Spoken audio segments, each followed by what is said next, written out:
ya.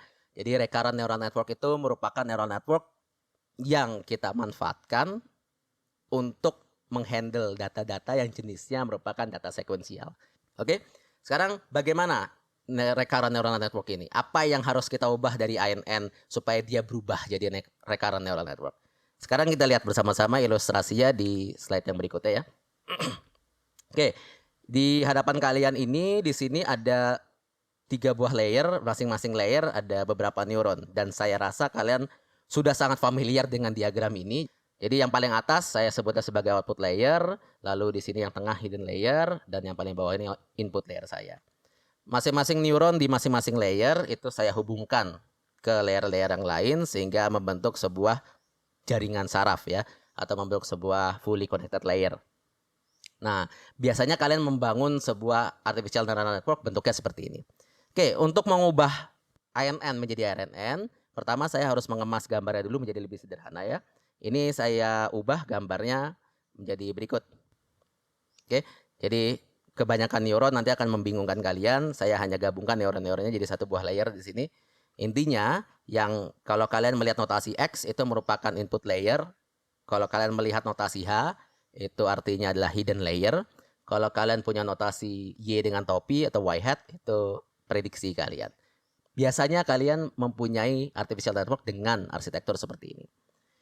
Kalau kalian punya input X, kalian masukkan ke hidden layer, terus kemudian dia akan memberikan prediksi. Nah, sekarang kalau kalian punya data kedua, X2, yang kalian lakukan sebelumnya adalah, oke, karena X1 sudah selesai, ya saya akan menyingkirkan X1, sekarang giliran X2 yang akan saya masukkan ke dalam hidden layer saya.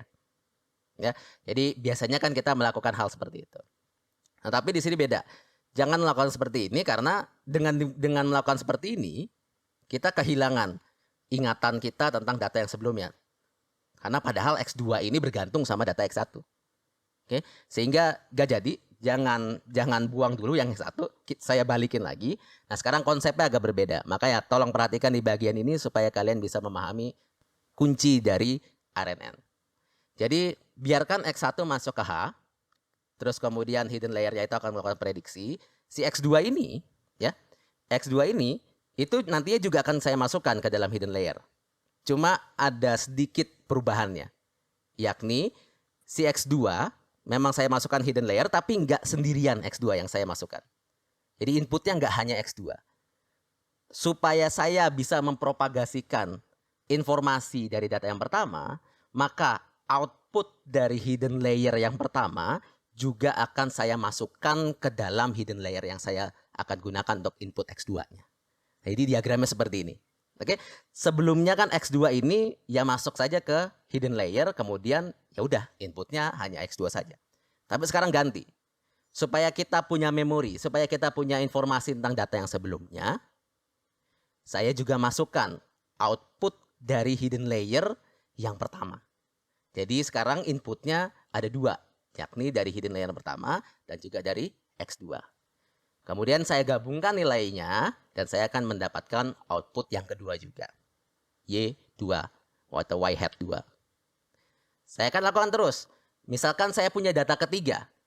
Karena data ketiga itu juga bergantung pada data kedua dan mungkin bergantung pada data ke-1. Yang harus saya lakukan adalah data ketiga itu juga akan saya gabungkan dengan hidden layer yang sebelumnya. Menghasilkan Y3. Lalu kemudian data yang berikutnya X4 akan saya masukkan hidden layer tapi juga menggunakan atau saya gabungkan dengan output dari hidden layer yang ketiga. Sampai seterusnya, sampai data terakhir kalian. Jadi di sini ceritanya saya hanya berikan 4 node aja dan terakhir adalah N. Jadi terakhir di sini ada XN di mana N itu merupakan jumlah data ya kalian.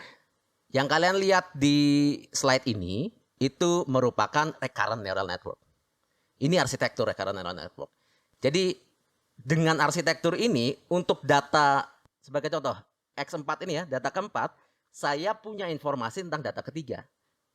Dan juga saya punya informasi tentang data kedua dan juga saya informasi tentang data ke-1. Sehingga saya bisa memprediksikan sesuatu berdasarkan input-input sebelumnya ini.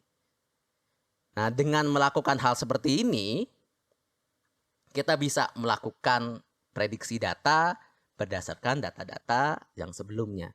Intinya dengan melakukan arsitektur seperti ini, kita bisa mendapatkan informasi dari data-data sebelumnya. Oke. Arsitekturnya memang agak kompleks, cuma bisa disederhanakan dengan bentuk seperti ini.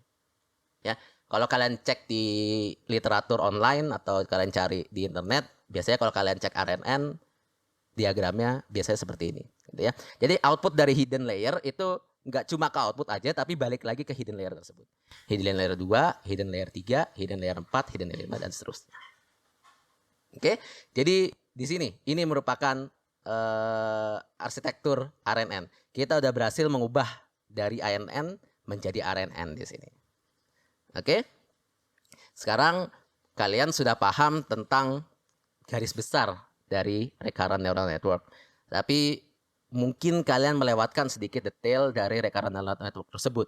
Karena ada beberapa bagian yang memang saya lewatkan. Contohnya tentang bagaimana cara saya harus menghitung hidden layer-nya kalau misalkan terhubung dengan hidden layer yang sebelumnya. Oke. Untuk memahami itu, kita harus nyemplung ke dalam ke persamaan-persamaan yang membentuk recurrent neural network.